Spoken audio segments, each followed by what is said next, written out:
Tired of spotty Wi-Fi ruining your productivity or entertainment? This video will transform your phone into a personal internet lifeline. First, grab your smartphone.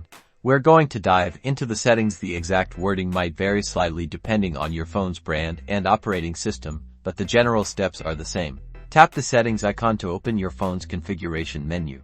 Look for an option related to connections, network and internet, or something similar. Then, find the mobile hotspot or tethering section and tap to open it.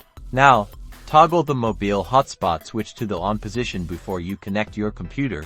It's crucial to check your hotspot name and password. These are usually found right below the on-off switch. If you want to change them for easier memorization, tap on the existing name or password and enter your desired values. Keep them secure though.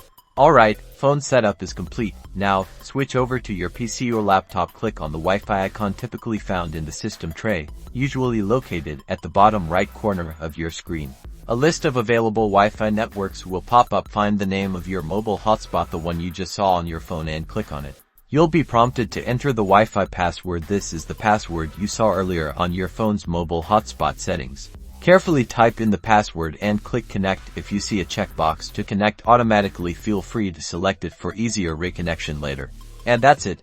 Your PC or laptop should now be connected to the internet via your phone's mobile hotspot. You can now browse, work, and stream content, all powered by your phone's data connection.